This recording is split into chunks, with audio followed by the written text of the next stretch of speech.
Comment connecter émotionnellement avec les personnes? Alors, parfois, il vous arrive d'aller en soirée et de vouloir parler plus facilement avec les gens, de vouloir vous faire plus d'amis et vous observez autour de vous des personnes qui connectent vraiment en un claquement de doigts avec tout le monde. Elles ont vraiment une capacité incroyable et pour vous, c'est à la limite un super pouvoir. Mais en fait, il y a une technique derrière ça. On va la décrypter aujourd'hui. Je vais vous expliquer exactement comment font ces personnes. Et dès aujourd'hui, vous pourrez la mettre en place, la tester et n'hésitez pas à me dire ce que vous en pensez. Bon, en tout cas, ce qu'il faut savoir, c'est que parfois, on a l'impression qu'on doit avoir beaucoup de points en commun ou beaucoup de thèmes de conversation pour connecter émotionnellement avec les personnes. Mais ce n'est rien de tout ça. Il y a 3 techniques. Une qui se base sur la personne, une qui se base sur nous et une, et la plus puissante que je vais vous donner en dernier, c'est celle qui se base sur les deux où il y a vraiment ce lien qui s'établit, cette connexion qui est présente. Avant de commencer, n'hésitez pas à vous abonner en cliquant ici en bas à droite car toutes les semaines, je vous publie des vidéos pour avoir plus confiance en soi, être plus charismatique et avoir des relations interpersonnelles plus épanouies, plus vibrantes. Donc la première chose qu'il faut savoir et la première technique, c'est de s'intéresser à l'autre personne, à ses émotions, à ce qu'elle ressent. Parfois, on manque un peu d'empathie envers les personnes et on commet une grave erreur. C'est qu'on pense qu'on a une réalité absolue face à nous et que tout le monde va voir les choses comme ça. Et donc, quand quelqu'un vous raconte sur sa journée, sur ses émotions, et vous lui dites « Non, mais t'en fais beaucoup trop. Non, mais c'est pas comme ça. » Eh bien, c'est comme s'il y a quelqu'un qui avait mal au bras et vous lui disiez « Non, mais t'as pas si mal que ça, t'as pas mal au bras en fait. » Eh bien si en fait la personne a mal au bras ou bien si la personne se sent triste. Peut-être que vous, pour la même raison, vous vous sentiriez pas triste, mais c'est la réalité de la personne et ça c'est quelque chose qu'on a beaucoup de mal à admettre. Qu'une personne puisse sentir différemment ou penser différemment. Donc c'est déjà d'avoir de l'empathie et de pouvoir se mettre à la place de l'autre et plus que de se mettre à la place de l'autre, lui montrer qu'on le comprend. Ça ne veut pas dire qu'on est d'accord ou qu'on sentirait la même chose à sa place, mais c'est juste de lui dire « Eh bien, je comprends que tu sois triste ». Donc la première chose pour connecter émotionnellement avec les personnes, c'est la compréhension et la reformulation. Donc quand quelqu'un vous raconte quelque chose sur sa vie, eh bien, juste reformuler ce qu'il dit et ajouter « Eh bien, je comprends, ok, je t'écoute, je suis vraiment là pour toi ». Ça va vraiment vous permettre de connecter avec les personnes. La deuxième chose va émaner de vous. Et en fait, quand vous êtes dans une conversation, il faudra mettre un peu d'émotion. Alors l'émotion, elle se crée comment? Déjà avec l'intonation, les variations dans la voix, que ce soit pas un discours qui soit plat, parce que vous voyez, si moi je vous parle comme ça tout le temps, eh ben, je pense que vous risquez de vous ennuyer à un moment, n'est-ce pas? Donc c'est vraiment mettre cette petite touche de piquant, cette petite touche où il y a des variations dans l'intonation. Donc déjà là, vous allez susciter, vous allez créer une émotion dans la personne qui est en train de vous voir ou de vous écouter.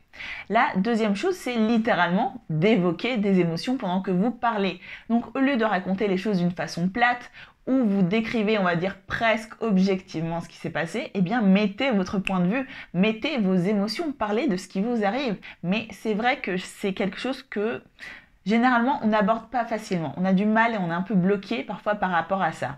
Mais dans d'autres cultures, notamment en Amérique latine, les personnes parlent ouvertement et facilement de leurs émotions, de leurs sentiments. C'est normal et elles connectent très facilement. Ça, c'est vraiment une des clés qui fait que ces personnes connectent facilement entre elles.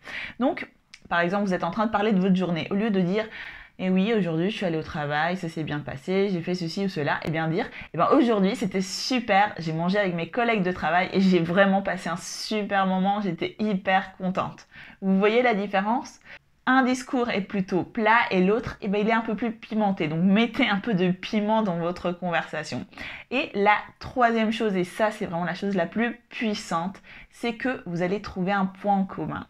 Car pour connecter avec quelqu'un, eh bien, il faudra faire un link, il faudra qu'il y ait un lien qui se crée.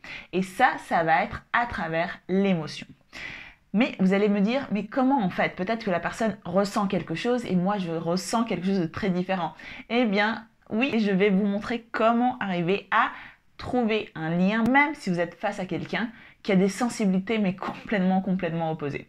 Et je vous donne un exemple. Alors, soit la personne va déjà ouvertement parler de ses émotions, donc là, bingo, ça va être facile pour vous. Mais si ce n'est pas le cas, eh bien, vous allez chercher, vous allez creuser un peu en posant des questions. Donc, par exemple, si vous demandez à quelqu'un quels sont ses passe-temps, donc il va vous donner une activité, admettons, faire de l'escalade. Et là, vous allez chercher ses motivations. Cherchez quelles émotions il y a derrière. Donc vous pouvez poser la question à la personne, eh bien, qu'est-ce qui t'a motivé à commencer à faire de l'escalade? Et là, la personne va vous dire, eh bien, pour moi, c'est vraiment un challenge. J'aime bien me surpasser et vraiment passer d'un niveau au niveau supérieur. Pour moi, c'est vraiment une source qui est stimulante. Et vous, de votre côté, là, à ce moment, il faudra vraiment avoir une écoute très active. Vous dire, bien, pour la personne, c'est stimulant, c'est un challenge et elle aime bien se surpasser. Et là, en fait, vous allez essayer de trouver ça dans votre vie, même si vous n'aimez pas l'escalade. Donc peut-être que vous faites un art martial, ce qui est totalement différent, mais vous avez aussi cette notion de se surpasser parce qu'il y a différents niveaux. Donc à ce moment-là, vous pourrez dire à la personne, ah bah c'est super cool, je comprends, et d'ailleurs moi je fais du jujitsu et j'aime bien aussi cette notion de me dépasser, d'aller toujours vers l'avant et de trouver toujours de nouvelles prises, de nouvelles techniques pour combattre l'adversaire. Donc vous voyez, là, vous faites des choses complètement différentes, mais vous trouvez un point en commun et c'est cette motivation ou une émotion qui est présente. Et là, c'est vraiment où ça va faire le clic et où vous allez connecter avec les personnes. Donc ça, vous pouvez le faire avec n'importe qui, à n'importe quel moment, juste en posant de bonnes questions et en vous intéressant à la personne. Et quand vous avez détecté des motivations ou des émotions, eh bien, vous faites le lien avec vous. Et ce qui est facile, en fait, c'est qu'on a tous ressenti de la peur, de la joie, de la frustration, que ce soit des émotions agréables ou désagréables, c'est des émotions qui sont communes à toute l'humanité. Et c'est à travers ces émotions-là que vous allez pouvoir connecter avec n'importe quelle personne. Bon, en tout cas, j'espère que ma vidéo vous a plu et surtout qu'elle vous a servi. N'hésitez pas à me dire en commentaire ce que vous en avez pensé. Et aussi, si vous avez des doutes, des questions, j'y répondrai avec grand plaisir. Je vous fais des bisous et n'hésitez pas à me lâcher aussi un like en signe de soutien car c'est vraiment ce qui m'encourage à continuer à publier du contenu que je sais que vous appréciez. Plein de bisous à tous et je vous dis à très bientôt.